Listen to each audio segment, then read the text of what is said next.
धन्य ते संसारी दयावंत जे अंतरी, येथे उपकारासाठी आले घर जा वैकुंठी. लटिके वचन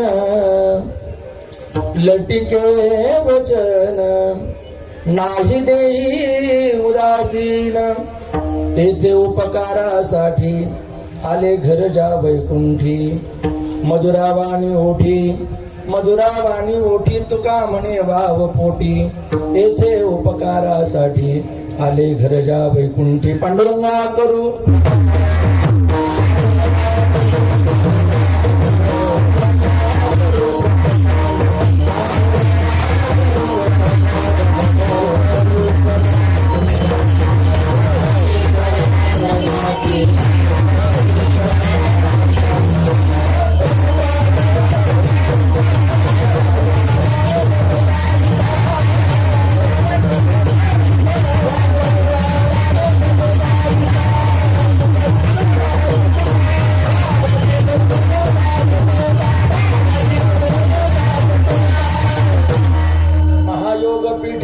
भीमरथ्याम्बरं पुंडरिकाय धातुं निंद्रैः समागत्य तिष्ठं तमानंद कंदं परब्रह्मलिंगं भजे पांडुरंगं. धन्य धन्य निवृत्ती देवा काय महिमा वर्णावा, शिवे अवतार धरून केले त्रैलोक्य पावन. ओम नमो ज्ञानेश्वरा करुणा करा दयाळा, तुमचा अनुग्रह लाधलो पावन झालो चराचरी. नमो सद्गुरु तुकया ज्ञानदीपा, नमो सद्गुरु सच्चिदानंद रूपा, नमो सद्गुरु भक्त कल्याण मूर्ती, नमो सद्गुरु भास्करा पूर्ण कीर्ती. गुरुर्ब्रह्मा गुरुर्विष्णू गुरुर्देवो महेश्वरः, गुरु साक्षात परब्रह्म तस्मै श्री गुरवे नमः. मस्तक हे पाया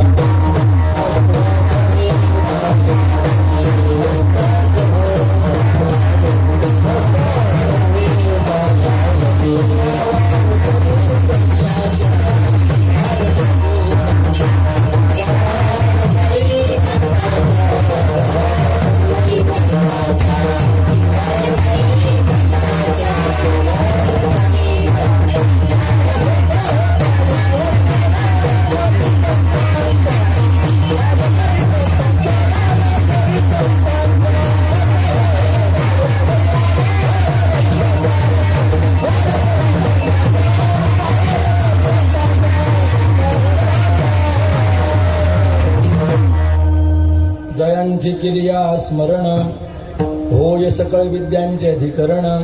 हेची बंधू श्री चरण श्री गुरूंचे, ते नमस्कारो न्याता. धन्य ते संसारी दयावंत जे अंतरी, येथे उपकारासाठी आले घर जा वैकुंठी. प्रस्तुत प्राप्त प्रसंगी संकीर्तन रूपी सेवेकरिता निवडलेला अभंग महाराष्ट्रातील सुप्रसिद्ध साधू जगद्गुरु श्री तुकोबरा यांचा चार चरणाचा अत्यंत महत्वाचा, बहुतेकांच्या पाठातला परिचयातला गोड असा अभंग आहे. तुकाराम महाराजांनी या अभंगातून जगामध्ये बहुजन समाजाचा उद्धार करण्याकरता जे संत महात्मे अवतीर्ण झालेले आहेत, जे दयावंत आहेत, अशा संत महात्म्यांना धन्यता दिलेली आहे.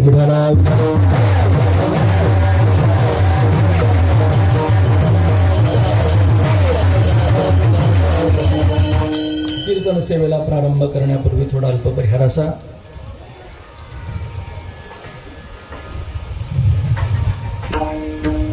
भगवान दत्तात्रयांच्या असीम कृपेने,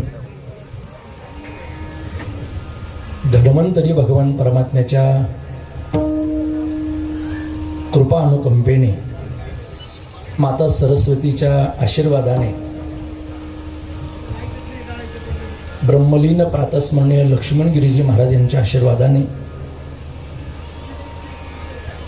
आज आपण ज्यांच्या सानिध्यामध्ये हा परमार्थ करतो आहोत ते श्री श्री 1008 महामंडलेश्वर सद्गुरु बाळानंद सरस्वती महाराज उर्फ आपल्या सर्वांचे संत मायबाप असणारे कोंढरनाथ बाबा. बाबांच्या या पवित्र आश्रमामध्ये आजची ही नैमित्तिक कीर्तन रूपी सेवा त्यांच्या आशीर्वादानं माझ्याकडे आलेली आहे. त्याचं औचित्य आहे, निमित्त आहे बाबांचा अभिष्ट चिंतन सोहळा. आणि त्यांच्या या अभिष्ट चिंतन सोहळ्याच्या निमित्तानं हा एक दिवसीय नैमित्तिक कीर्तन महोत्सव या ठिकाणी संपन्न होतो आहे. हा आपल्या सर्वांच्या दृष्टीनं मला वाटतं आनंदाचा दिवस आहे. ज्ञानोबाराय म्हणतात, सोनियाचा दिन आजी अमृते. अमृतेश्वराच्या प्रांगणाजवळ जर असेल तर दिवस अमृताचा जाणार.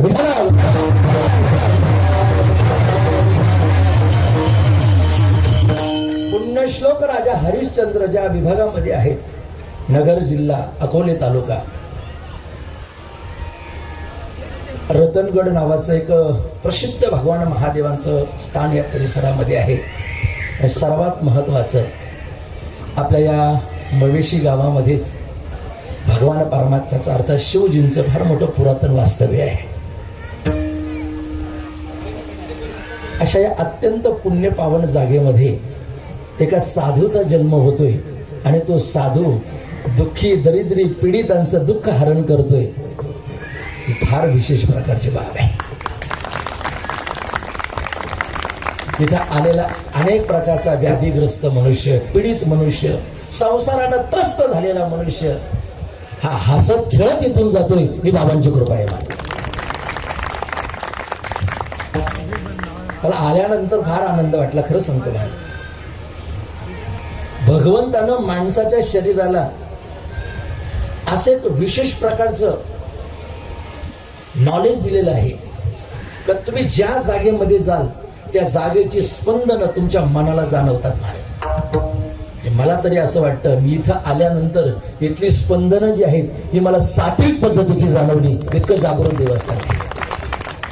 अरे इतका तरुण वर्ग, एवढी भली मोठी माणसं कुणाच्याही मागं जात नाही. म्हणजे काहीतरी असल्याशिवाय माणूस तिथं जात नाही. चमत्काराशिवाय नमस्कार नाही, लक्षात ठेवा.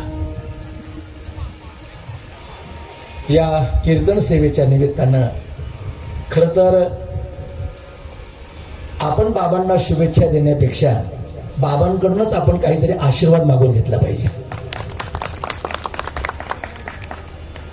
मोठ्यांनी लहान्यांना द्यायचा असतो तो आशीर्वाद. माझी तर प्रामाणिकपणे भावना अशी आहे, भगवंतानं आमचं आयुष्य कमी करावं आणि अशा महात्म्यांना दीर्घ आयुष्य द्यावं, हे भगवंताच्या चरणी प्रार्थना. लाख गेले तरी चालतील, पण लाखाचा पोशिंदा मात्र जिवंत राहिला पाहिजे. गोर गरिबांची, दुःखी दरिद्र्यांची या ठिकाणी पीडा हरण करण्याचं काम जर महात्मे करत असतील तर मला वाटतं ते 100 वर्ष नाही, 1000 वर्ष नाही, ते वर्षानुवर्ष या जगाला कायमचे पाहिजे म्हणजे लक्षात ठेवा. आणि अशा पुण्यवान महात्म्याच्या या अभिष्ट चिंतन सोहळ्याच्या निमित्तानं माझी योजना आहे, हे विशेष आहे. काय विशेष आहे? बाबांचं नाव आहे बाळानंद सरस्वती.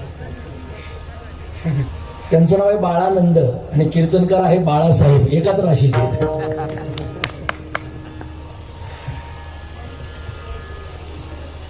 माझ्या जीवनामधला हा सुवर्ण अक्षरानं लिहिण्यासारखा योग असेल.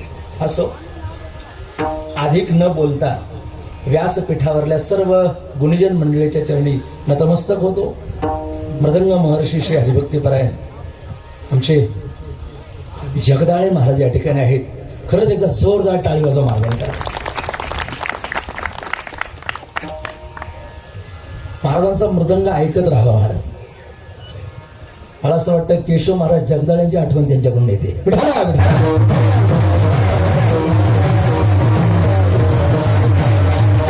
त्यांना धन्यवाद आहेत. युवा कीर्तनकार भजन सम्राट श्री हरिभक्तीपरायण आमचे परम मित्र गोरक्ष महाराज या ठिकाणी आहेत. युवा कीर्तनकार भजन सम्राट श्री हरिभक्तीपरायण सोमनाथ बाबा भोर आहेत. वारकरी शिक्षण संस्थेमधली सगळी ही विद्यार्थी मंडळी आहेत. मुलं असतील, मुली असतील. आमचे ज्येष्ठ कीर्तनकार, या गावाचं नाव महाराष्ट्रामध्ये ज्यांनी कीर्तन प्रवचनाच्या माध्यमातून नेलं ते प्रेममूर्ती हरिभक्तीपरायण गणपत महाराज भांगरे आहेत. चौकदार असतील. अत्यंत गोड साऊंड सिस्टीम ज्यांची आहेत. दादा खरंच एकदा मला पाहू द्या तुम्हाला. काय बात आहे. जंगल में मंगल किए इसने, तेव्हा ताली बजाव. इतकी गोड साऊंड सिस्टीम लावणं सोपं नाही महाराज. मॉनिटर एवढ्या जवळ ठेवून इतका फीडबॅक चांगलं देणं आम्हाला रोजचा प्रसंग आहे महाराज. ही सरस्वतींची कृपा आहे महाराज, ही भगवान परमात्म्याची कृपा आहे. इथं प्रत्येक गोष्ट होणार ना ही मंगलच होणार आहे.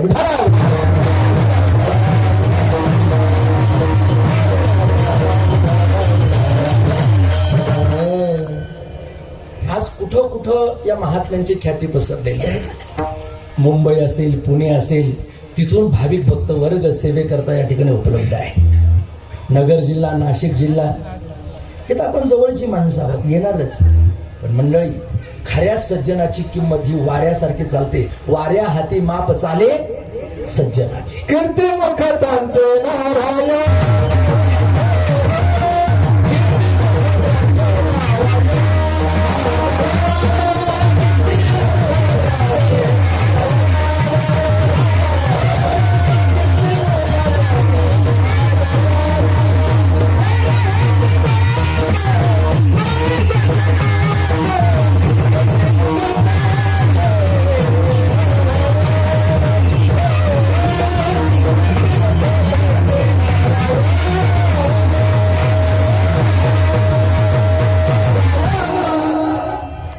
महात्म्यांची कीर्ती आपण काय गाणार आहे. असं या निमित्तानं परिसराला लाभलेले गुरुजी अर्थात सारुक्ते गुरुजी या ठिकाणी उपस्थित आहेत. त्यांना धन्यवाद देतो. आणि सर्वात महत्वाचं, बाबांचे जे सेवेकरी आहेत इथे जेवढे काही जमलेले सेवेकरी मंडळी ना महाराज, त्या सर्वांकरता एकदा जोरदार टाळी वाजवा. सगळ्यांकरता, महिला असतील, पुरुष असतील, बाल असतील, सगळे सेवेकरी, त्या सर्व सेवेकऱ्यांच्या वतीनं आदरणीय आमचे पोटकुले महाराज जे आहेत, महाराजांच्या वतीनं ही सेवा माझ्याकडे आली. तो का म्हणे मज न घडता सेवा, पूर्व पुण्य ठेवा ओढवला. मंडळी, खरं सांगू, काहीतरी पुण्य असल्याशिवाय महात्म्यांची सेवा घडत नाही.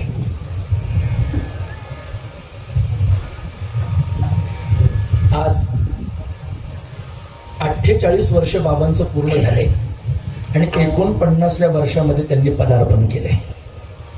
जवळजवळ 50 आता त्यांची होते. मी तर म्हणतो त्यांची 50 नाही, त्यांची शताब्दी झाली पाहिजे आणि शताब्दीपर्यंत आम्ही राहिलो पाहिजे. आपण सगळे राहिलो पाहिजे त्यांची शताब्दी पाहण्याकरता. एक आयुर्वेदाचार्य ज्यांनी आपल्या जीवनामध्ये डॉक्टरपेक्षाही चांगलं काम केले. गोरगरिबांना एक विनामूल्य औषध देऊन, जडीबुटी असेल, झाडपाला असेल, आयुर्वेद असेल, याचं उपदताच ज्ञान भगवान परमात्म्याने त्यांना दिलं. स्वामी लक्ष्मणगिरी महाराजांची कृपा त्यांच्या जीवनामध्ये झाली. आणि असं म्हणतात, बोलता बोलता कोंढरनाथ बाबा आज श्री श्री 1008 महामंडलेश्वर झालेत महाराज. जाता जाता आनंदाची गोष्ट सांगून देतो. येत्या काही दिवसामध्येच पूजनीय बाबांना उज्जैन या ठिकाणी संपूर्ण शंकराचार्यांकडून आणि संत महंतांकडून जगद्गुरु नावाची पदवी मिळणार आहे माझ्या. हे आपल्या भक्तगणांकरता आणि आपल्या सर्व मंडळीकरता अत्यंत आनंदाची बाब आहे.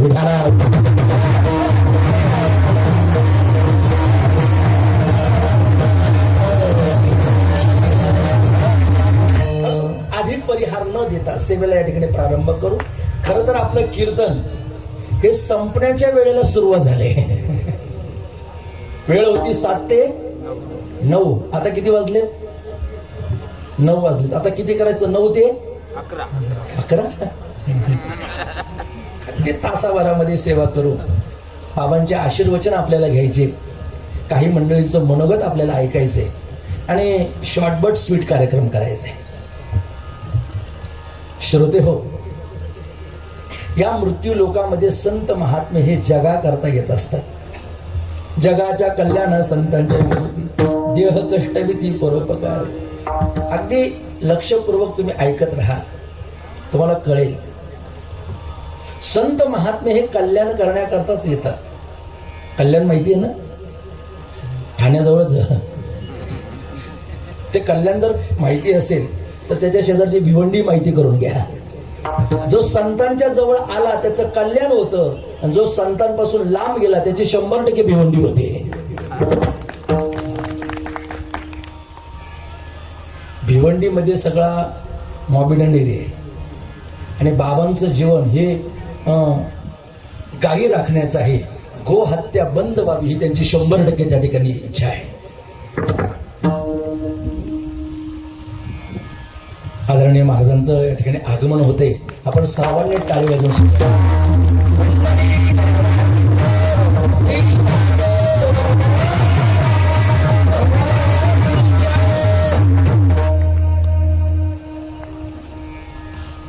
2 मिनिटं बाबांच्या आवडीचं भजन आपण घेऊया आणि कीर्तनाला प्रारंभ करूया. दिगंबरा दिगंबरा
भगवान दत्तात्रयांचा वरद हस्त त्यांच्या सहित आपल्या सर्वांच्या पाठीमागे आहे.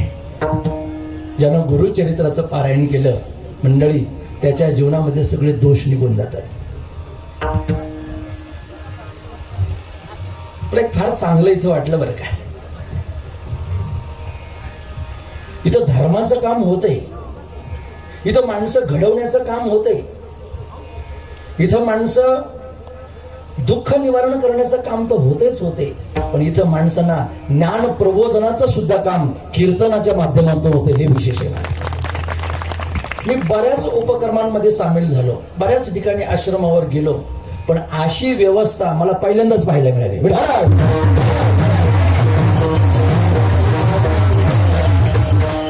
नाथ परंपरेला वारकरी संप्रदायाची जोड ही असलीच पाहिजे, कारण वारकरी संप्रदायाचं हा नाथ परंपरेपासून निर्माण झालाय.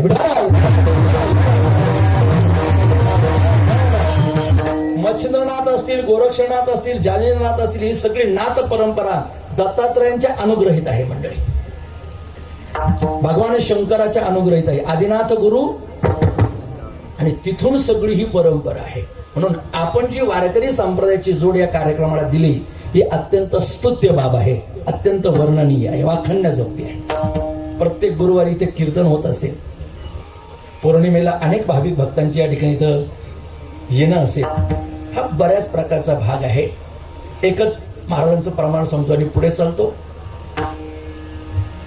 महाराज म्हणतात, पवित्र ते कुळ पावन तो देश जेथे हरीचे दास जन्म घेते. आज हा परिवारच नाही, हे गावच नाही, तर ही भूमी सुद्धा पवित्र झाली महाराज या महात्म्यांच्या आगमनामुळे.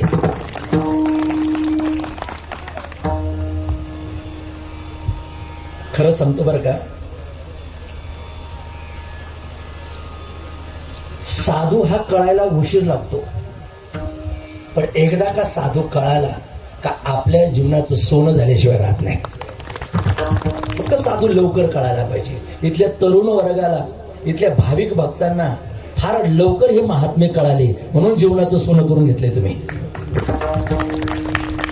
ही माती पवित्र आहे. ज्ञानोबाराय म्हणतात, का भूमीचे मार्दव सांगे कोंबाची लवलव. आपण शेतकरी आहोत ना, एखाद्या शेतीमध्ये चांगलं जर पीक आलं ना, समजून घ्यावं ती माती चांगली आहे. पीक कशावर अवलंबून आहे? मातीवरती आहे. तसं ज्या अर्थी असे विविध कार्यक्रम घडत आहेत ना, समजून घ्यावं, या मातीमधला संत सुद्धा महत्वाचा आहे आणि ही माती सुद्धा महत्वाची आहे. आज तुकाराम महाराजांनी या अभंगातून त्यांना धन्यता दिलेली आहे. ते संसारिक जरी असले तरी त्यांच्या अंतःकरणामध्ये दया उत्पन्न होते ना, म्हणून ते धन्य आहेत. संतांचा महिमा एरवी सामान्य माणसाला गाणं हे सोपं नाहीये महाराज. महाराज म्हणतात संतांचा महिमा तो बहुदुर्गम, शाब्दिकाचे काम नाही येथे. बहुदुधड जरी झाली म्हैस गाय तरी होईल काय कामधेनू. अरे कामधेनू, तू कामधेनू आहे. सार्वजनिक जी गाय आहे, सामान्य जी गाय आहे तीच काय आहे, कामधेनू कुठं होऊ शकत. माणूस तो माणूस आहे आणि संत ते संत आहे. ते दिसत जरी आपल्यासारखे असले परंतु त्यांचं वर्तन मात्र हे साधू संतांसारखं आहे. ते वर्तच दिसती देही परी देईना ते माझे हृदय. लक्षात ठेवा. अजून सोपं बोलू. ज्ञानोबाराय म्हणतात ते चालते ज्ञानाचे बिंब, तयाचे अवयव ते सुखाचे कोंब. ये रे माणूस पण भांब लौकिक भाऊ विढाळा.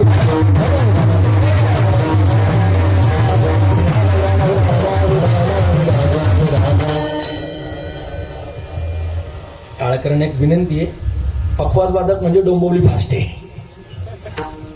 माझा आडनाव गती रे आणि त्यांच्या वाजवण्यात गती आहे. फक्त तुम्ही गती घ्या.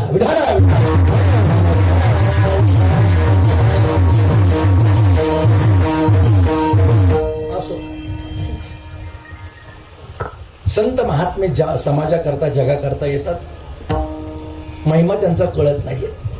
अहो सामान्य विचार तुमच्या पुढे ठेवतो मी. सामान्य विचार, एखाद्या माणसानं डोंगर गिळण्याकरता प्रयत्न केला तर त्याच्या मुखानं त्याला डोंगर गिळता येईल का? आमच्यासारख्या सामान्य लेकरानं, या दासानं डोंगरासारखं पर्वतासारखं विशाल ज्यांचं जीवन आहे त्यांचं वर्णन करायला गेले तर होईल का? शक्य नाही मला. पण याच्याकरता एक मधला पर्याय आहे. काय पर्याय आहे? मुंबईमध्ये जो समुद्र आहे ना महाराज, हा समुद्र सगळाच आपल्याला ओंजळीनं पाणी पिता येणार नाही. बरोबर ना? आपण काय अगस्ती ऋषी आहोत का?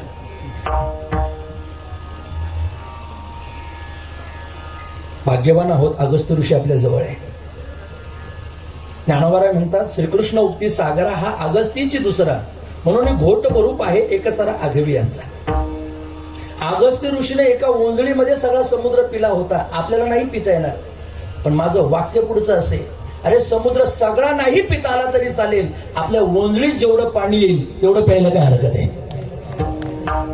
तसं या महात्म्यांचं वर्णन नाही आपल्याला सगळं करता येणार, पण आपल्या तोडक्या मोडक्या शब्दात जरी केलं तरी ते त्यांना आवडल्याशिवाय राहणार नाही.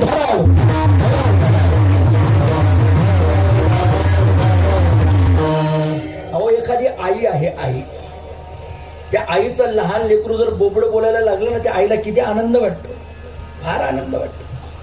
त्या मुलाला भाकरही म्हणता येत नाही, ते काकर म्हणतं तरी आई म्हणते आज माझा बाळू चांगल्या प्रकारचा बोलायला लागला. शेवटी आईची प्रेम आहे, आईची माया आहे. तसं ही साधू संत रूपी आई जी आहे ना, आमच्यासारख्या लेकरांनी कितीही वेडं वाकडं बोललं तरी सुद्धा त्यांना तो आनंद वाटतो. आता ज्ञानेश्वरीवरती थोडासा प्रभाव आहे बरं का. मला आवडती ज्ञानेश्वरी सांगायला. वारकरी शिक्षण संस्थेमध्ये शिक्षण झाल्यामुळे थोडंसं ज्ञानेश्वरी सांगतो. आणि बाबांनी सुद्धा फार चांगला उपक्रम केलाय का या निमित्तानं प्रत्येकाला ज्ञानेश्वरी सुद्धा या ठिकाणी मिळणार आहे. तर टाळी वाजवा या उपक्रमाकडे. अरे वाढदिवस कसा साजरा करावा, अभिष्ट चिंतन सोहळा कसा साजरा करावा, या महात्म्यांकडून शिकलं पाहिजे. ते म्हटले मला कुठल्याही प्रकारचा मान सन्मान नकोय, दिवे लावा म्हणे. दिवे का दिवे लावा, तर दिवा हा जगामध्ये प्रकाश देण्याचं काम करतो. संत जगामध्ये प्रकाश देण्याचं काम करतात. आज मला सुद्धा त्या निमित्तानं प्रकाश मिळाला, उजेड मिळाला. मला मी अंधारातच होतो आतापर्यंत. खऱ्या अर्थानं तुमच्याकडून प्रकाश मिळाला.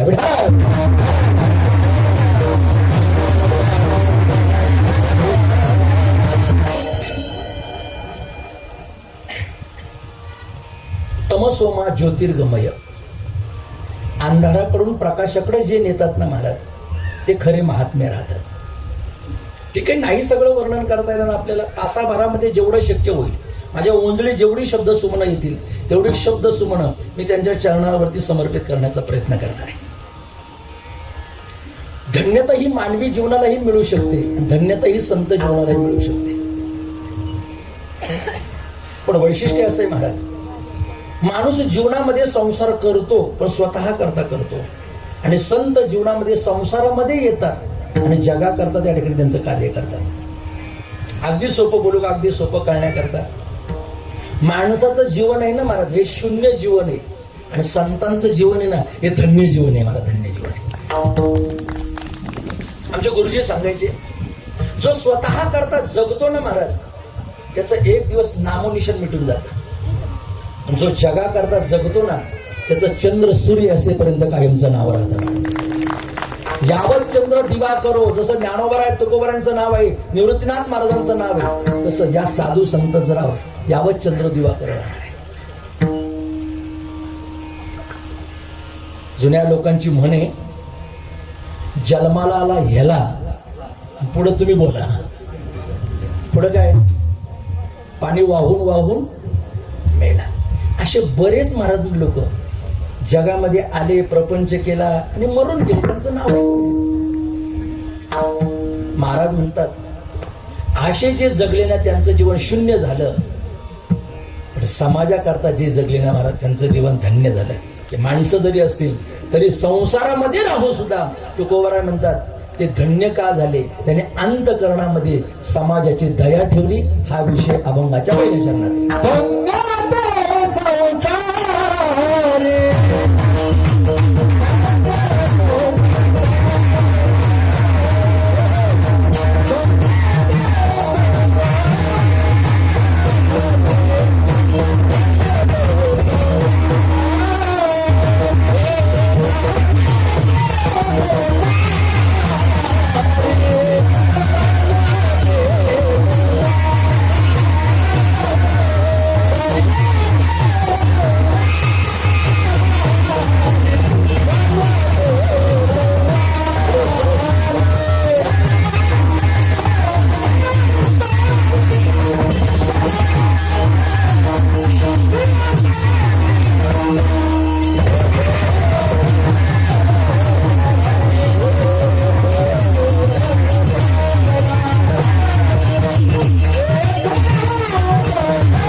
धन्य ते संसारी, दयावंत जे अंतरी. श्री तुकाराम महाराज सांगतात, सज्जन हो, या जगामध्ये असेच महात्मे संसारात जरी आले तरी ते धन्य होतात. आपल्याला आपलं जीवन जर धन्य करून घ्यायचं असेल तर त्यांच्या कृतीसारखी आपली कृती पाहिजे, आपलं वागणूक तशी पाहिजे. कदाचित आपलंही जीवन धन्य होऊ शकतं. सत्य आहे, लाईट आली, विठाला विठाला.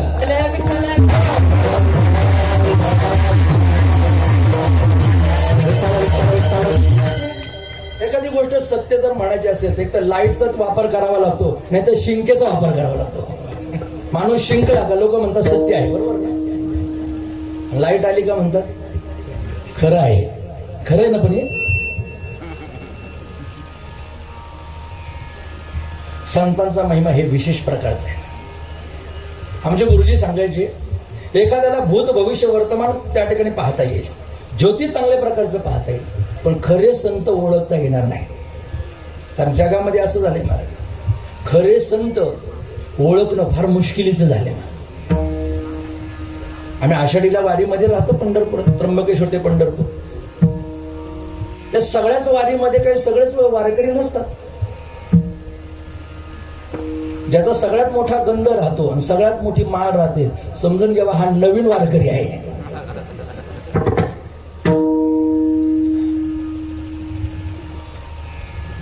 भूत भविष्य वर्तमान एखाद्याला कळून घेता येईल, पण साधू होणं सोपी गोष्ट नाहीये. श्रोते हो, साधू होणं म्हणजे तारेवरची कसरत आहे. डोंबराचा खेळ पाहिला ना तुम्ही? डोंबराचा खेळ, डोंबराचा खेळ कसा राहतो माहिती का? ती दोरी अशी ठेवलेली असते मध्यभागी, दोन्हीकडून दोन अशा कैच्या राहतात महाराज, लाकडी कैची. तर ते बांधले राहतात, ती पोरगी त्या तारेवरून चालते. एकदा का तिचा तोल जर खाली गेला, पडली, जीव जाण्याची शक्यता आहे. भक्तीपंत सुद्धा असाच आहे महाराज. साधू होणं, संत होणं सोपं नाही. आज आपल्याला वाटत असेल स्वामींचं जीवन फार चांगलं असेल, त्यांना विचारा किती कसरत केली असेल, किती काय संघर्ष केलाय. अलीकडच्या भाषेत बोलू का, काय स्ट्रगल केलंय महाराज. कुठलीही गोष्ट संघर्षाशिवाय होत नाही, लक्षात ठेवा. मी एक विधान करत असतो कीर्तनामध्ये नेहमी, कोशिश करने वालों की कभी हार नहीं होती, कोशिश करने वालों की कभी हार नहीं होती, और बिना कुछ किए बिना जय जयकार नहीं होती. जय जयकार. काहीतरी केल्याशिवाय, लोक दुःखित पीडित केल्याशिवाय आणि त्यांचं दुःख हरण केल्याशिवाय नाही कोणी तुमचा जय जयकार करणार महाराज. संघर्ष करावा लागतो, स्ट्रगल करावं लागतं, फार फार मेहनत घ्यावी लागते ना. साधू होणं म्हणजे काय सोपं आहे का? भगवेश्वर साधू झाला, संसार सोडला म्हणजे साधू झाला? मी तर म्हणतो अजिबात नाही. अरे साधू होण्याकरता प्रपंचात राहून सुद्धा स्वामींसारखं कार्य तुम्हाला करता येऊ शकतं, असं साधू झालं पाहिजे. भारत त्याला प्रपंच सोडावा लागतो असं काही नाही मा.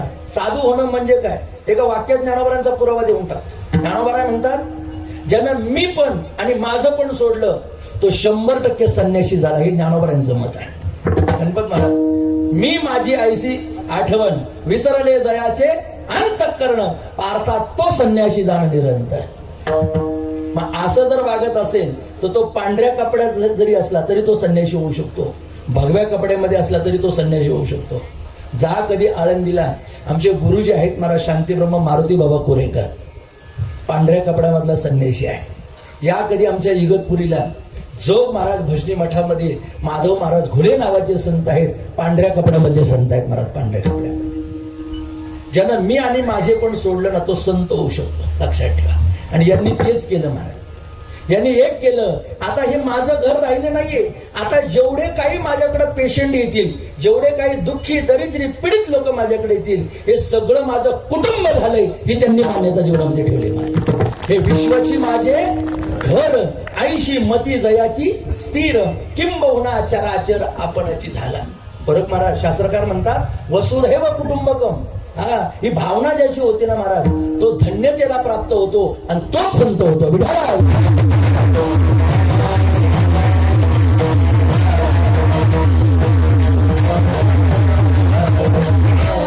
महाराज म्हणतात ते धन्य आहे जीवनामध्ये. संत कुणाला म्हणतात मी अगदी सामान्य व्याख्या सांगत असतो संतांची. जगदाळ महाराज, ज्यांना जगाची वाटते खंत त्यांना म्हणावं संत. बाबाजी अजून एक सोपं व्याख्या सांगतो मी, जे अज्ञानाचा करतात अंत त्यांना म्हणावं. किती सोप्या व्याख्या आहेत ना. जे अज्ञान घालवतात आणि जे जगाचं कल्याण करतात ते खरे संत राहतात. पण अशा संतांचा महिमा त्रिकाल ज्ञान ज्याला असेल त्याला तरी कसं कळेल ना. अरे चांगदेव महाराज सगळ्या कलांनी युक्त होता ना, बरोबर आहे ना. पण कळाले का ज्ञानेश्वर महाराज? आणि जर कळाले असते तर मला वाटतं वाघावरती बसून आला नसता. पण सरते शेवटी त्याला शरण जावंच लागलं ना, लक्षात ठेवा. योगी जरी असेल, कलावंत जरी असेल, सगळ्या विद्या जरी 64 विद्या आणि 16 विद्या आणि 64 त्या ठिकाणच्या अनेक प्रकारच्या त्याकडं विद्या असतील, कला असतील, सद्गुण असतील, सगळ्या गोष्टी असतील, तरी सुद्धा त्याला जीवनामध्ये साधू कळाला नाही. हे उदाहरण म्हणजे चांगदेवाचं आहे. जाऊ दे.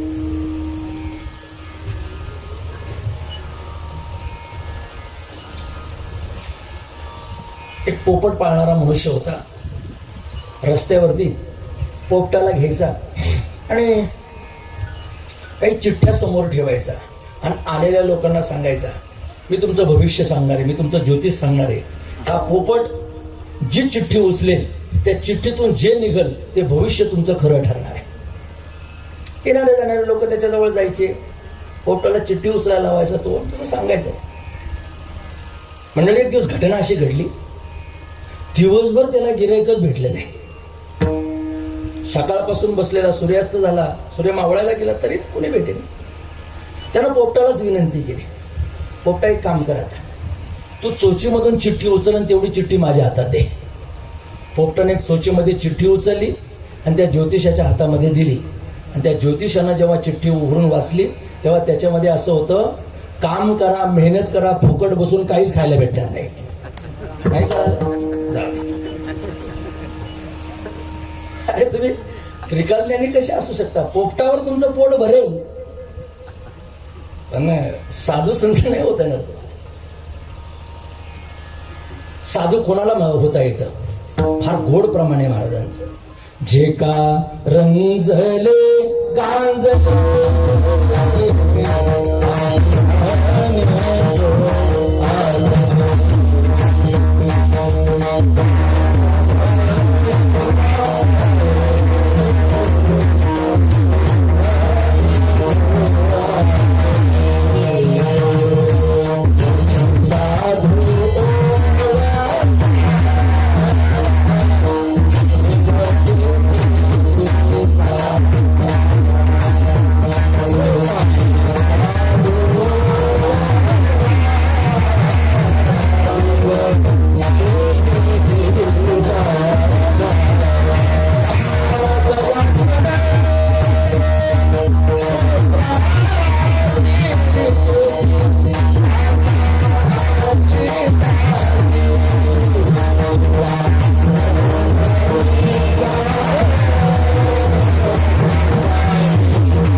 बाबाजी, खरंच सांगू का, आपल्या आशीर्वादानं आज आम्हाला सरस्वती मातेचं दर्शन झाले. निश्चितच हे व्यासपीठ सांगते आम्हाला, व्यासपीठ. काही काही ठिकाणी आम्ही जातो महाराज, कितीही प्रयत्न केला तरी रंगदेवता निर्माण होत नाही. तुम्ही सगळे त्यातले जाणकार मंडळी आहात. नाही रंगदेवत सगळं असतं महाराज, इन्स्ट्रुमेंट असतं, सगळ्या गोष्टी असतात, ऐकणारे दर्जेदार साऊंड सिस्टीम, गायक सगळं असतं, पण रंगदेवता तयार होत नाही. रंगदेवता कुठं तयार होते? जिथं सरस्वतीची कृपा असते ना महाराज, तिथं रंगदेवता तयार होते. मग ते जंगल असलं तरी तिथं मंगल झाल्याशिवाय राहत नाही. वा,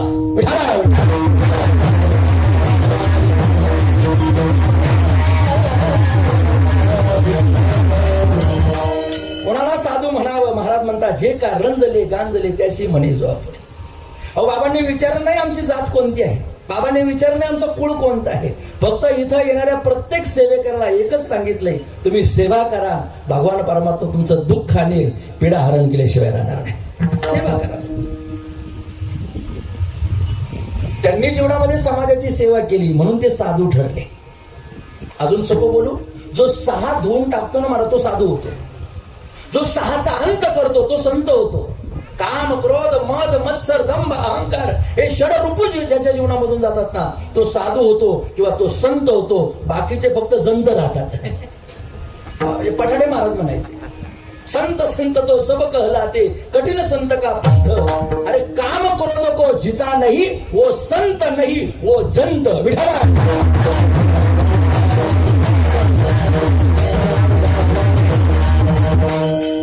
महाराज आपलं कीर्तन म्हणजे असं असतं, एक तर कीर्तनकाराकडे पुरावा, नाही तर कीर्तनकारच पुरावा. त्याला 5G लागेल तुम्हाला ऐकायला.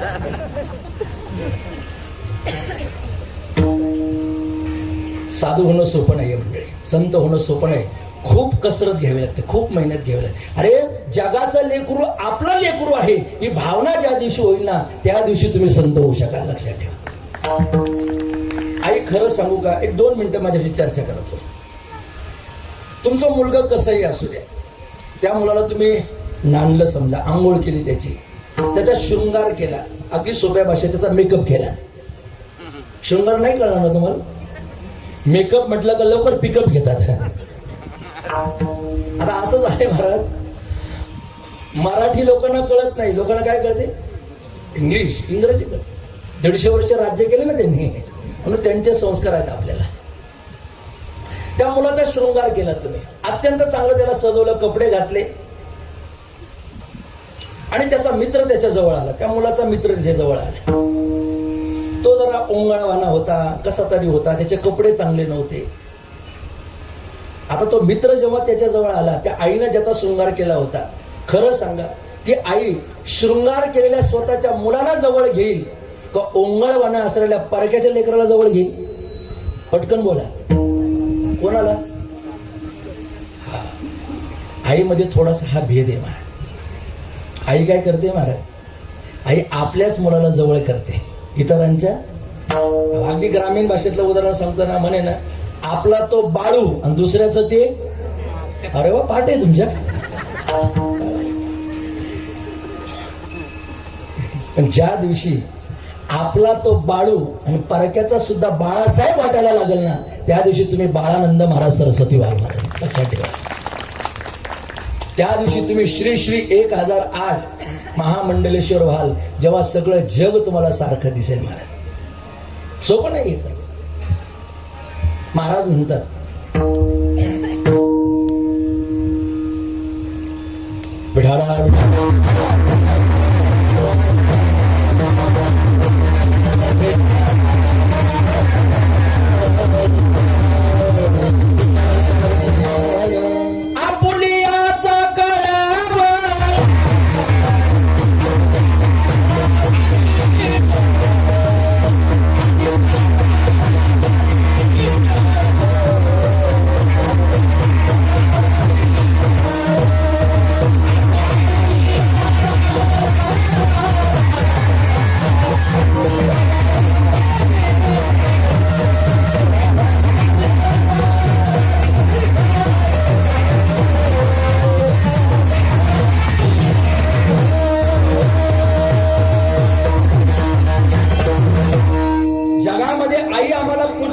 माता आम्हाला पूज्यच आहे, पण ती माता स्वतःच्या लेकरावर प्रेम करते, दुसऱ्याच्या लेकरावर नाही.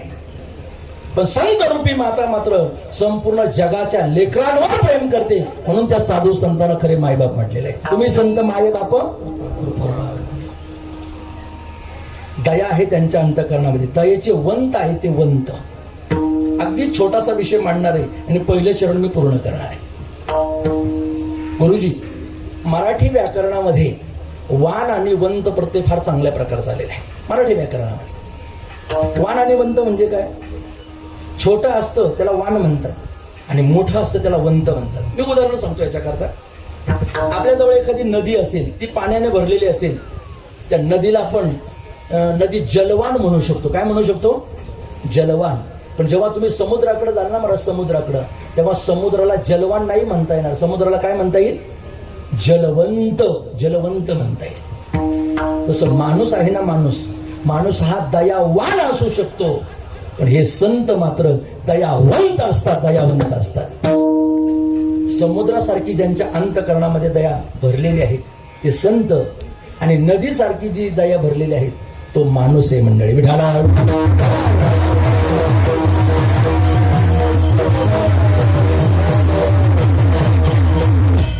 जुने कीर्तनकार सांगायचे बरं का, ते म्हणायचे कुत्र्याला गती सहन होत नाही. काय सहन होत नाही? गती सहन होत नाही. माणसाला प्रगती सहन होत नाही, आणि साधू संतांना समाजाची अधोगती सहन.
काय कळवळ्यानं गायले तुम्ही. विठाला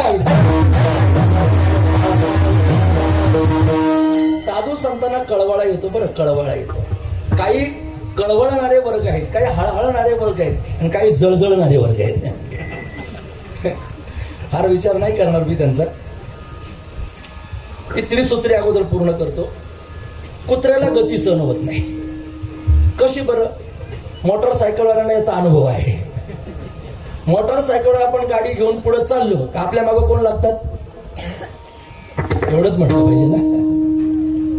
ते इतके मागे लागतात, ते म्हणतात याला पुढे जाऊनच द्यायचं नाही. बऱ्याच मोटरसायकलवाल्यांना कोणी पाडले?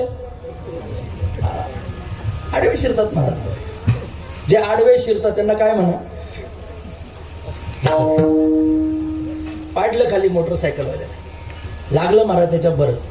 तो म्हटला या कुत्र्याला माझी गती सहन झाली नाही, जाऊ द्या. सामान्य माणसाला दुसऱ्याची प्रगती सहन होते. वैकुंठवासी बाबा महाराज इंगळे फार चांगले सांगायचे. एकाचं पोट दुखायला लागलं म्हणजे रात्री 12 वाजता गेला डॉक्टरकडे, घेतली औषध, तरी पोट राहीना. सकाळी पुन्हा गेला, डॉक्टर साहेब रात्री औषधं दिली, घेतली ती, नाही पोट राहत, काय करावं? डॉक्टर साहेब म्हटले नक्की तपासून घ्या अजून चांगल्या प्रकारचं, एक्सरे वगैरे काढू पण वगैरे वगैरे. सगळं करून पाहिलं, काहीच नव्हतं पोटामध्ये. डॉक्टर साहेब म्हटले नक्की झालंय काय, कशामुळे पोट दुखते? तो म्हणे साहेब एकच झाले. डॉक्टर साहेब कारण असे, काल माझ्या चुलत भावानं बंगल्याची कुदळी मारली आणि तेव्हापासून जशी बंगल्याची कुदळी मारली तसं माझं पोट दुखायला लागलं. आता याला औषध काय? याला एकच औषध आहे, साधू संतांनी सांगितलेलं, ठेविले आनंदी चित्ती असू द्यावे. तुझी झोपडी आहे ना, तू झोपडीमध्येच राहा. उलट म्हण त्या झोपडीमध्ये राहा, किती आनंदी आनंद या झोपडीत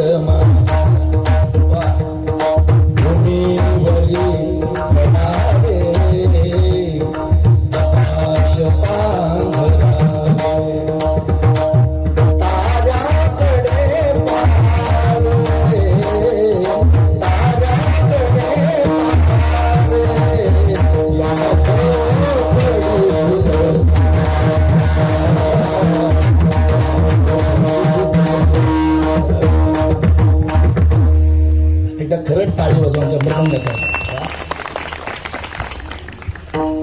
किती आनंदी आनंद आहे महाराज. खरंच या झोपडीत आनंदच आहे.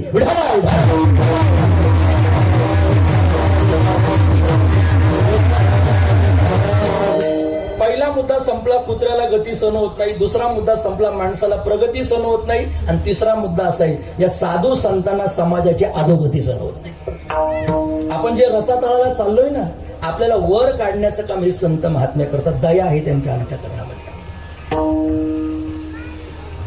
एक साधू नावेतून प्रवास करत होता, पलीकडे उतरला, एक विंचू महाराज तिथे भेटला आणि त्या विंचवानं त्या साधूला नांगी मारली. आता विंचवाचं कामच आहे काय, कळतंय वाटतं?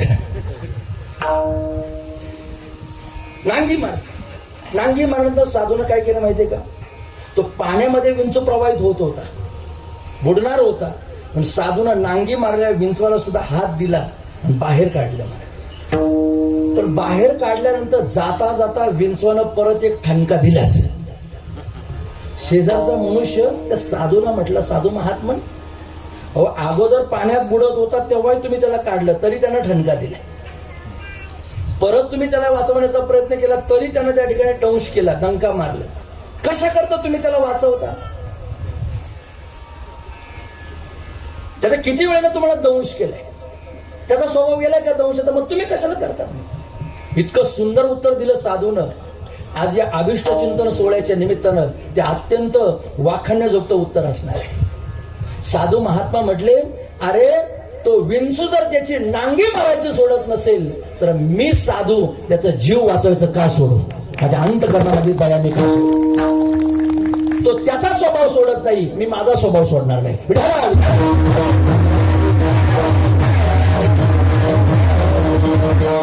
माझं काम आहे दुःखी दरिद्रांचं पीडा हरण करणं, मी का सोडणार नाही? देऊ द्या जगाला त्रास, जगाला त्रास जरी दिला तरी मी माझं काम मात्र करतच राहणार. खरं सांगू का, चांगल्या माणसाला सध्या तरी जगामध्ये खूप त्रास आहे महाराज, तुम्ही अनुभव घ्या. ऑब्झर्वेशन करा, निरीक्षण परीक्षण करा. जी माणसं चांगली वागतात लोक त्यांना खूप त्रास देतात. महाभारतामध्ये कौरव पांडवांचं सगळ्यांना त्या ठिकाणी युद्ध माहिती आहे. पांडव चांगले होते, कौरव वाईट होते, तरी सुद्धा त्रास कौरवांना झाला का पांडवांना? कोणाला? लाडक्या बहिणींनो, त्रास कोणाला? तुम्हाला काहीच त्रास नाहीये. पांडवांना त्रास झाला. पांडवांना मी एक वाक्य तयार केलं, तुम्हाला आवडलं तर पहा. खरा माणूस या जगात कुठं चालत नाही, कुठं चालत नाही. खरा माणूस गावात चालत नाही, खरा माणूस घरात चालत नाही, खरा माणूस भजनी मंडळात चालत नाही, खरा माणूस दिंडीत चालत नाही, खरा माणूस राजकारणात चालत नाही, खरा माणूस जगात कुठं चालत नाही. पण खरा माणूस साधूच्या दारात आणि देवाच्या दारात 100% चालतो, हे कधी विसरू नका. खऱ्याला नाही जग नाही देणार, खऱ्याला नाही साधू देईल किंवा भगवान परमात्मा देईल. भगवान के घर देर है लेकिन अंधेर. कौरव पांडवांच्या युद्धामध्ये शेवटी विजय झाला पांडवांचा. यत्र योगेश्वर कृष्ण यत्र पार्थो धनुर्धर. आज साधूला त्रास होणार आहे, मी मान्य करतो ना माझं, पण खरं सांगतो साधूला कितीही त्रास होऊ द्या, एक दिवस विजय मात्र साधूचाच होणार आहे. ही काळ्या दगडावरची रेष आहे. दया आहे त्यांच्या अंतःकरणामध्ये, दया. धन्य ते संसारी दयावंत जे अंतरी. समुद्रासारखी विशाल जर दया असेल तर महाराज म्हणतात का ते जीवनामध्ये धन्य होऊ शकत नाही? तुकाराम महाराजांना प्रश्न विचारला, महाराज त्यांचं येण्याचं कारण तरी काय? येथे उपकारासाठी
तुकाराम महाराज म्हणतात, वैकुंठावरून हे संत महात्मे उपकार करण्यासाठी आपल्यापर्यंत येतात.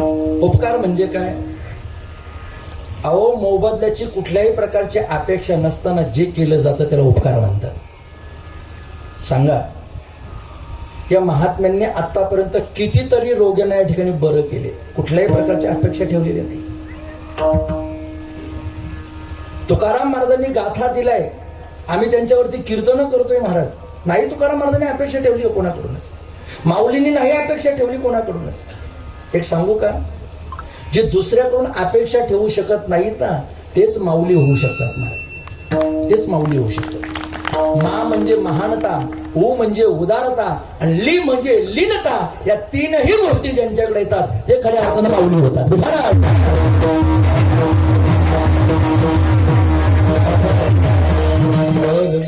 धन्य आहे ते जीवनामध्ये, धन्य धन्य ते संसारी दयावंत जे अंतरी. मंडळी, जाता जाता सगळ्यांनी एवढा चार्ट वाचून जा. हा अलीकडचा या बाजूचा चार्ट आहे ना, हा बॅनर आहे ना, एवढा बॅनर वाचून जा. बाबांच्या अंतःकरणामधल्या प्रत्येक गोष्टी तुम्हाला त्या बॅनर मध्ये कळतील. हा अभंग मी ते वाचल्यानंतर घेतल्या बरं का, ते सगळं वाचलं मी. का छळतोस मनुष्याला, का छळतोस प्राण्यांना, का छळतोस मातेला, का छळतोस मनाला, हे सगळं तुम्ही पहा. आणि याच्या सगळ्याच्या बुडाशी जर काय असेल तर ती दया आहे मंडळी, दया. साधू संत माय बाप जे मुख्य स्थान भक्तीचे देणे माहेर केले कृपादान मस्तक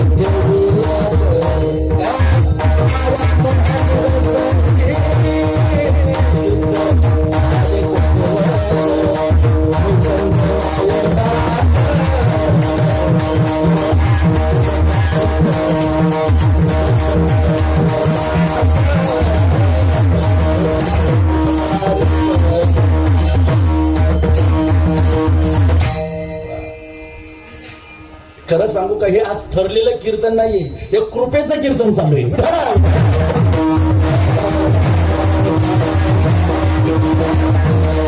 भगवान दत्तात्रयांसमोर, धन्वंतरीच्या देवासमोर आणि सरस्वती मातेसमोर सांगतोय, हे ठरून कीर्तन नाहीये, हे आजचं कीर्तन म्हणजे आशीर्वादाचं कीर्तन चालू आहे. मला आशीर्वादाचं, या सगळ्या भाविक भक्तांच्या, सेवेकरांच्या सदिच्छा माझ्या पाठीमागं आहेत.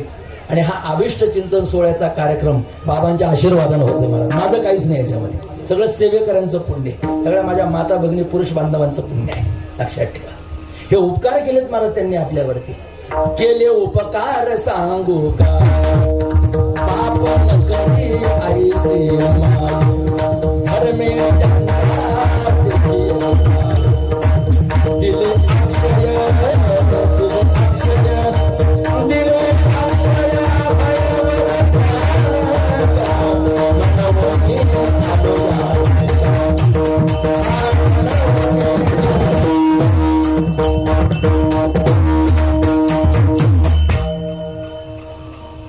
मंडळी. मला असं वाटतं आज कीर्तन संपूच नाही आता.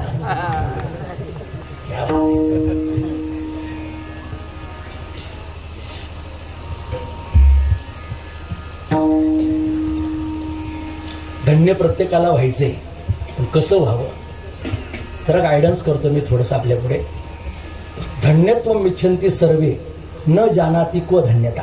त्या सरकारनं प्रत्येकाला अपेक्षा आहे, मला चांगलं म्हटलं पाहिजे. कोणाला वाटत नाही, मला वाटतं, तुम्हाला वाटतं, बसलेल्या उभे राहिले, प्रत्येकाला वाटतं मला धन्य म्हटलं पाहिजे. धन्यत्वम इच्छन्ति सर्वे, प्रत्येकाला वाटतं. पण को जानाति धन्यता, हा कोणाला वाटतं कशामुळे धन्यता होईल, आहे ना? धन्य कशामुळे होऊ शकतो? 4-5 गोष्टींचा उल्लेख सुभाषितकारांच्या मतानं सांगतो. पहिलं दुसरं चरण समारोपाकडे नेतो. सुभाषितकार म्हणतात, वृक्ष फलेन सरिता जलेन श्रीमंत दानेन नरो गुणेन नृपस्य सेवया क्षेत्रम अहिंसया धन्यस्ति लोके नावडंबरेन. वृक्ष फलेन, वृक्षाची धन्यता कशामध्ये? फळामध्ये आहे. महिला मंडळ सध्या धोंड्याचा महिना चालू आहे, बरोबर ना? म्हणजे जावयांचा महिना चालू आहे. प्रत्येक जावयांना आंबे रसाचं त्या ठिकाणी आमंत्रण असतं. असं म्हणतात, फळांमध्ये फळांचा राजा जर कोण असेल तर कोण आहे तो? आंबा आहे. मला सांगा, आंब्याचं झाड आपण समजा लावलं, ते झाड लावल्यानंतर विको नका येऊ जाऊ, बोलताना विको नाही पाहिजे. झाडाच्या मुळ्या किती खोल गेल्यात याला धन्यता नाहीये. झाडाचं खोड आणि फांद्या किती वाढल्या याला धन्यता नाहीये. झाडाची धन्यता कशामध्ये आहे? कशामध्ये? फळामध्ये आहे. सोप्या भाषेत बोलू का? पाडाला पिकला, अरे वा, पाडाला पिकला आंबा. आंबा एकदा का पाडाला पिकला का त्याची धन्यता आहे महाराज. चला, नदीची धन्यता पाण्यामध्ये आहे. माऊली म्हणतात, जैशी जले विन सरिता भयं करू रे. पाणी नसेल तर ती कोरडी ठणक पाहू वाटत नाही मला त्या नदीकडे. नदीची धन्यता आहे पाण्यामध्ये. चला, श्रीमंत माणसाची धन्यता आहे. अशा आश्रमाला दान धर्म करण्यामध्ये श्रीमंताची खरी धन्यता आहे. लक्षात ठेवा, श्रीमंत माणसानं इथं त्या ठिकाणी आपलं दान केलं पाहिजे. तातव्य मितीय दानम देते उपकारिणे देशे कालेचे पात्रेच तद दानम सात्विकम स्मृतम. अर्जुनाला उपदेश केलाय भगवान परमात्म्याने गीतेमध्ये. पठाडे महाराज फार स्पीडनं सांगायचे मला. जाऊ. श्रीमंत माणसाची धन्यता दानामध्ये आहे, माणसाची धन्यता गुणामध्ये आहे. काहीतरी कलागुण असला पाहिजे आपल्याकडे. वावा वाटे जना तुका म्हणण्यासाठी गुन्हा. तुमच्याकडे मृदंगाची कला आहे म्हणून तुम्हाला आम्ही बोलवतो, तुमच्याकडे गाण्याची कला आहे म्हणून तुम्हाला आम्ही बोलवतोय, माझ्याकडे वक्तृत्वाची कला आहे म्हणून लोक आम्हाला कीर्तन देतात. वक्तृत्व शैली असली पाहिजे. मला वाटतं ज्याच्याकडे नेतृत्व, कर्तृत्व आणि वक्तृत्व असेल तोच त्या ठिकाणी प्रतिनिधी म्हणून शोभू शकतो. स्वामी विवेकानंद जेव्हा शिकागो धर्म परिषदेमध्ये गीतेचं तत्वज्ञान सांगण्याकरता गेले होते तेव्हा हे त्रिसूत्रीपणा त्यांच्या जीवनामध्ये होता. वक्तृत्वही होतं, कर्तृत्वही होतं आणि नेतृत्वही होतं, म्हणून जगात चमकून उठले महाराज. ते संत जगामध्ये चमकून उठतात आणि आपल्या अंगात चमका उठतात. म्हणून संध्याकाळी झोपताना पेन किलर घ्यावी लागते.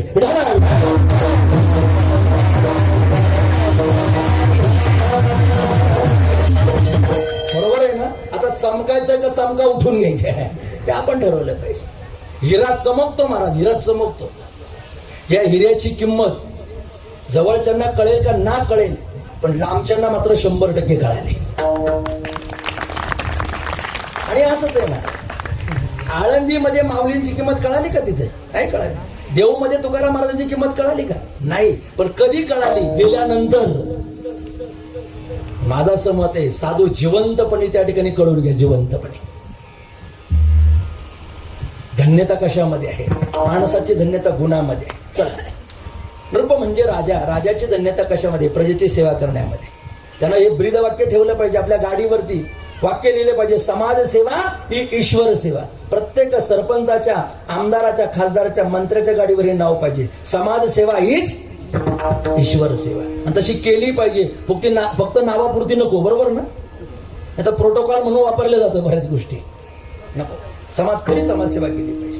मी तर म्हणतो खरी समाजसेवा कोण करतात असा जर प्रश्न आम्हाला विचारला तर आम्ही उत्तर देऊ, पूजनीय महाराजांसारखी संत मंडळी खरी समाजसेवा करतात. आयुर्वेदाचं तत्वज्ञान त्या ठिकाणी जीवनामध्ये बाळगून गोर गरिबांना रोगमुक्त करण्याचं काम खऱ्या अर्थाने संत करतात.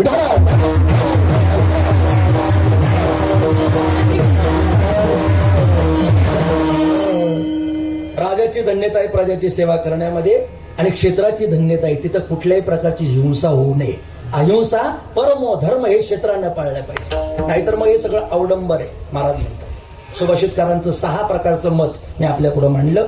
या प्रकारे तुम्ही जर वागलात, चांगलं वागलात, संतांच्या आचरणाने वागलात तर तुम्ही आणि आम्ही धन्य होणार. मार्ग दावून गेले आधी दयानिधी संतती येण्याची पंथे चालू जाता न पडे गुंथा कोटे काही. ठीक आहे महाराज, कळालं आम्हाला. हे संत महात्मे आले तरी कशा करता? महाराज म्हणतात येथे उपकारासाठी आले घरजा वैकुंठी. 3रं चरण मी सरळ घेणार आहे.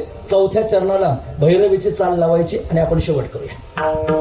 3रं चरण असे, हे संत महात्मे कोणत्या लक्षणांनी युक्त आहेत? महाराज म्हणतात ते खोटं बोलत नाहीत, लटिके वचन नाही आणि देही उदासीन. हा नाही शब्द अगोदर घ्यायचा. लटिके वचन नाही, मग देही उदासीन.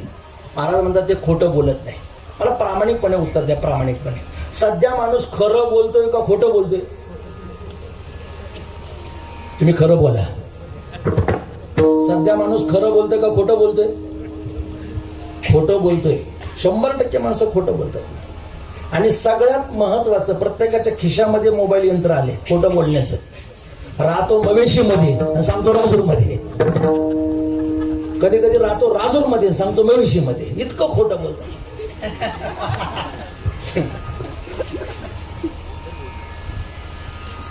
शर्ट फिक्स बसतोय का?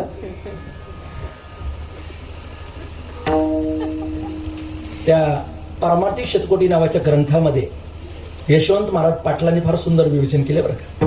मुंबईचे आहेत कीर्तनकार यशवंत महाराज पाटील. त्यांनी असं सांगितलंय, ते म्हणतात 12 वर्ष जर मनुष्य खरा बोलला तर त्याची वाचा सिद्धी तयार होते. ज्ञानोबा म्हणतात मी माझ्या आयुष्यामध्ये संपूर्ण आयुष्य खरं बोलले. माझे असत्यवादाचे तप वाचा केले बहुत कल्प, त्या पुण्याचे हे महाद्वीप पातले प्रभू. हो, ही यांच्याकडे वाचा सिद्धी जी येते ना महाराज, ही एका जन्माची नसते, अनंत जन्माची शिदोरी त्यांच्याकडे असते. तेव्हा कुठंतरी त्यांची वाचा सिद्ध होत असते. लक्षात ठेवा.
जन्मोनी संसारी झालो त्यांचा दास.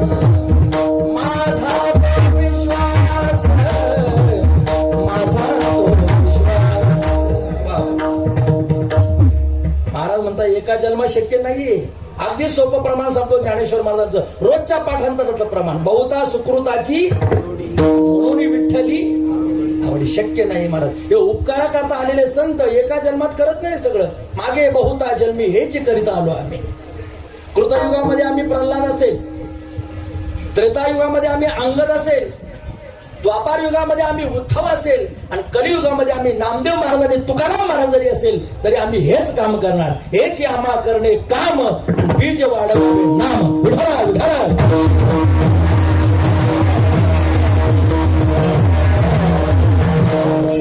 आम्ही खोटं बोलत नाही, खोटं बोलत नाही. खरं सांगू का, साधू संत कधीच खोटं बोलत नाही महाराज. अरे 400 वर्षापूर्वी 700 वर्षापूर्वी जे माऊलींनी सांगितले तुकाराम महाराज ते आज खरं ठरते महाराज. कलियुगाची दादा एका थोरी, पुत्र तर होईल पित्याचा वैरी.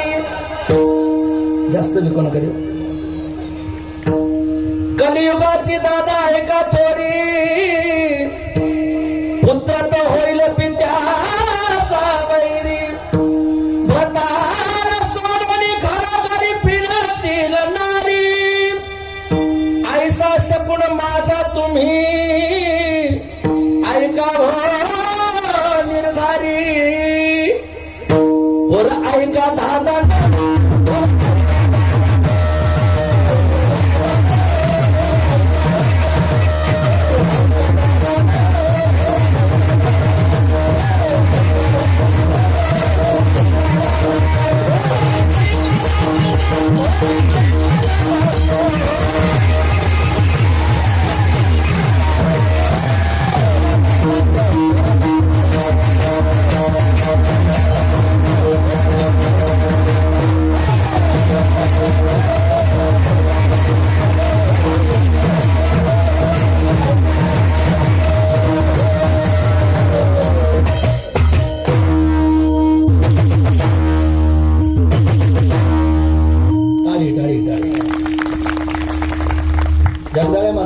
पिंगळा फेमस होईल, हो द्या. आपलं हे फेमस करू, आपला रेट वाढेल.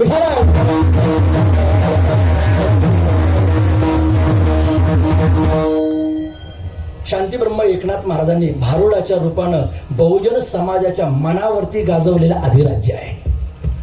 सामान्य माणसाला ब्रह्मज्ञान कसं कळावं हे नाथ महाराजांनी भारुडाच्या रूपकामधून सर्वसामान्यांपर्यंत हे दिव्य ज्ञान पोहोचवलं. संपला माझा विषय. ते अत्यंत गोड बोलतात, प्रेमळ बोलतात, रसभरित बोलतात, खोटं बोलत नाही. अजून काय आहे त्यांचं लक्षण? महाराज म्हणतात ते देहावर उदास आहेत. भक्त ऐसे जाना जे देही उदास, भक्त देही उदास, जे देही उदास, भक्त देही उदास. भक्त हे नेहमी देहावर उदास असतात, देहाची पर्वा करत नाही. त्यांना भक्त म्हणतात. ठीक आहे महाराज, आतापर्यंत 3 चरणामध्ये तुम्ही सांगितलं ते दयावंत आहेत म्हणून धन्य ते संसारी आहेत, ते उपकारा करता आलेत म्हणून धन्य ते संसारी आहेत, ते लटिक वचन बोलत नाही देहावर उदास आहेत म्हणून ते धन्य संसारी आहेत. पण ते बोलत जरी लटकं नसले तर कसं बोलतात त्या बोलण्याची ट्युनिंग अभंगाच्या शेवटच्या चरणात सांगितलं. मधुरावाणी मोठी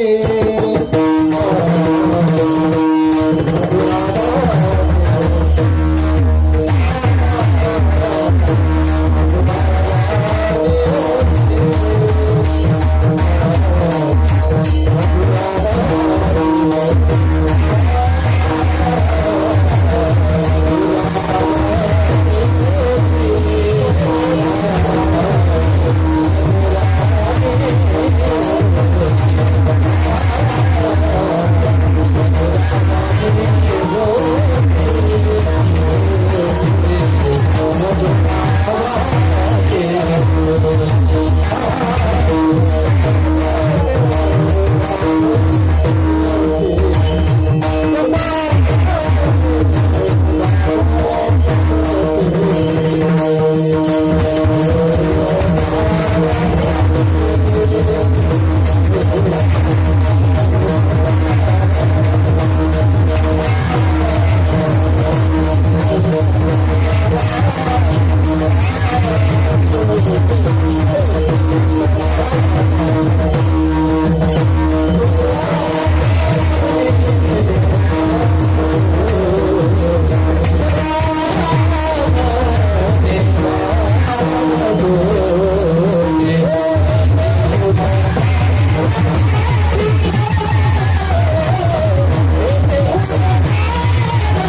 ओठी तुका म्हणे वाव पोटी, येथे उपकारासाठी आले घरजा वैकुंठी. तुकाराम महाराजांनी शेवटच्या चरणात सांगितले, हे संत महात्मे मधुर बोलतात, अत्यंत रसभरीत त्यांचं बोलणं असतं.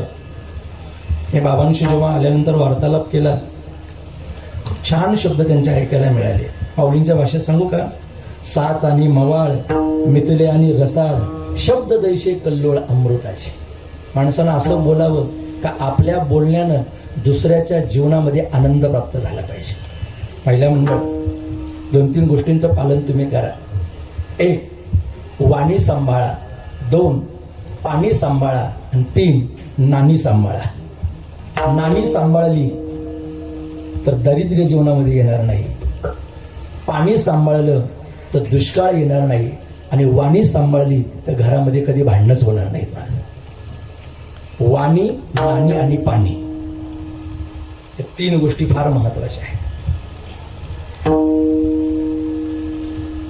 शेवट तुकोबाराय म्हणतात, या संतांच्या जीवनामध्ये आपल्या सर्वांच्या अपराध पोटामध्ये घालण्याची शक्ती असते.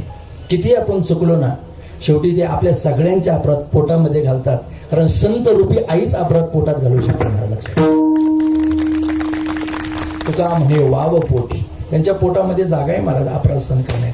माऊलींना एवढा त्रास दिला तरी माऊलींनी पसायदानात काय म्हटलं, जे खळांची व्यंकटी सांडू. याला खरं आईचं लक्षात नाही. जाता जाता मी स्वामी महाराजांबद्दल, बाबांबद्दल 2-4 गोष्टी सांगणार आहे तुम्हाला. मंडळी, जसं ज्ञानेश्वर महाराजांनी निवृत्तीनाथ महाराजांकडे जगाकरता पसायदान मागून घेतलं ना, स्वतः करता मागतात त्याला भीक म्हणा, कुटुंबाकरता मागतात त्याला भिक्षा म्हणा, विशिष्ट लोकांकरता मागतात त्याला दान म्हणा, पण जगाच्या कल्याणाकरता जे मागितलं जातं त्याला पसायदान म्हणा, त्याला पसायदान म्हणा. ज्ञानेश्वर महाराजांचं पसायदान सगळ्यांच्या पाठ आहे. आता विश्वात के सगळ्यांना माहिती. पण आज मला बाबांच्या अभिष्ट चिंतन सोहळ्यानिमित्त नामदेव महाराजांचं पसायदान तुम्हाला सांगायचं आहे. नामदेव महाराज म्हणतात, हे पांडुरंगा, हे केशी राजा, मी आयुष्यभर तुझी सेवा केली, मला एक त्या ठिकाणी पसायदान दे. कोणतं दे? अकल्प आयुष्य व्हावे तया आणि माझ्या सकळ हरीच्या दास. एवढं एकच चरण बाबांकरता या ठिकाणी मी सार्थक म्हणून समजतो. अकल्प आयुष्य व्हावे तया कुळा, माझ्या सकळा हरीच्या दासा. या हरिदासांना अकल्प आयुष्य देवानं द्यावं, ही सगळ्या सेवेकरांच्या चरणी, सगळ्या भक्तगणांच्या चरणी एवढीच आपण या ठिकाणी अपेक्षा व्यक्त करूया. मागा देवाला का आमच्या या भगवान परमात्म्याला, आमच्या बाबांना उदंड आयुष्य मिळावं आणि आरोग्य मिळावं, ही अभिष्ट चिंतन सोहळ्याची सदिच्छा आहे महाराज. बाकी काय नामदेव महाराजांचा पसायदान आपण त्यांच्या पुढे ठेवूया. आज ही सेवा या ठिकाणी करण्याचं सद्भाग्य मला प्राप्त झालं. त्याबद्दल सुद्धा या संपूर्ण भक्त परिवाराचं आणि विशेष म्हणजे बाबांच्या कृपेचं या ठिकाणी मी जीवनामध्ये पात्र समजून घेतो. जे काही बोललो असेल ती भगवंताची कृपा, साधू संतांची कृपा आहे. किंबहुना तुमचे केले धर्मकीर्तन सिद्धी केले, हे तर माझे जे उरले पाहिक. पण 7 ते 9 कीर्तन सेवा होती. थोड्या तांत्रिक अडचणीमुळे आपल्याला ती 8 ते 10 करावी लागली. काही अडचण नाही आहे. आपला प्रसादही तयार झालेला आहे. बाबांचे आशीर्वचन आपल्याला मिळालेले आहेत. आपण सर्व मंडळी या ठिकाणी सेवा करत राहू. उत्तरोत्तर या सेवेचं सेवार्पण जे आहे हे अधिक वाढत जावं. जसं अधिक महिन्यामध्ये अधिकस्य अधिकम फलम, तसं आपल्या जीवनामध्ये अधिक सेवा करून आपण आपल्या जीवनाचे भागीदारी व्हा, धन्य जीवन करून घ्या, अशी शुभेच्छा व्यक्त करतो. आणि एक वीक पॉईंट, महत्त्वाचा पॉईंट सांगतो. बाबांना समाजसेवा जशी आवडते ना महाराज, तशी निसर्गाची सेवा सुद्धा त्यांना आवडते. हो, येत्या 5 जूनला जागतिक पर्यावरण दिन आपण साजरा करणार आहोत, बरोबर ना? माझी सर्व मंडळीला विनंती आहे, जागतिक पर्यावरण दिन हा जर साजरा करत असाल तर त्या दिवशी आपण एक तरी झाड लावलं पाहिजे आणि ते झाड शेवटपर्यंत जगवण्याचा प्रत्येकाने संकल्प केला पाहिजे. कारण बाबा, ऑक्सिजनची किंमत आम्हाला कोरोनाच्या काळामध्ये कळाली, झाडाची किंमत आम्हाला कोरोनामध्ये कळाली. निश्चितच आज जर माणसानं झाड लावलं आणि आज जर त्याचं संगोपन केलं तर भविष्यामध्ये आपली लेकरं बाळं जी आहेत, आपली पुढची पिढी जी आहे ही सुखी आणि समृद्धी झाल्याशिवाय राहणार नाही. हा संपूर्ण जगाकरता जागतिक संदेश समजा. आमचे आदरणीय बाबांचे सेवेकरी असणारे राहुल दादा राऊत यांनी छान प्रकारे बाबांना एक झाड सदिच्छा भेट दिलं. अभिष्ट चिंतन सोहळ्याला काय केलं पाहिजे, एखादं झाड दिलं पाहिजे. टॉवेल टोपी शॉल हे बंद करा. आता थोडंसं अपडेट व्हा. जसं मोबाईल अपडेट झालंय तसं आपणही काळानुसार अपडेट व्हा, नाहीतर नोकिया सारखी आपली कंपनी बंद पडून जाईल. एकेकाळी सगळ्यात चांगला चालणारा मोबाईल कोणता होता? नोकिया होता. पण एकच गोष्ट त्यानं जीवनामध्ये अपडेटपणा केला नाही, परिवर्तन केलं नाही, म्हणून तो मागं पडला. जो पर्यावरणाबरोबर राहिला आणि ज्यांना आपलं जीवन परिवर्तित करण्याचा प्रयत्न केला तो या जगामध्ये कायमचा टिकू शकतो. महाराज, हे पर्यावरण दिनाच्या निमित्तानं तुम्हाला सांगतो. पुन्हा एकदा सर्व गायक वादक श्रोतो सर्वांच्या चरणी नतमस्तक होतो आणि वाणीला पूर्ण विराम देण्याचा प्रयत्न करतो. विठ्ठलजी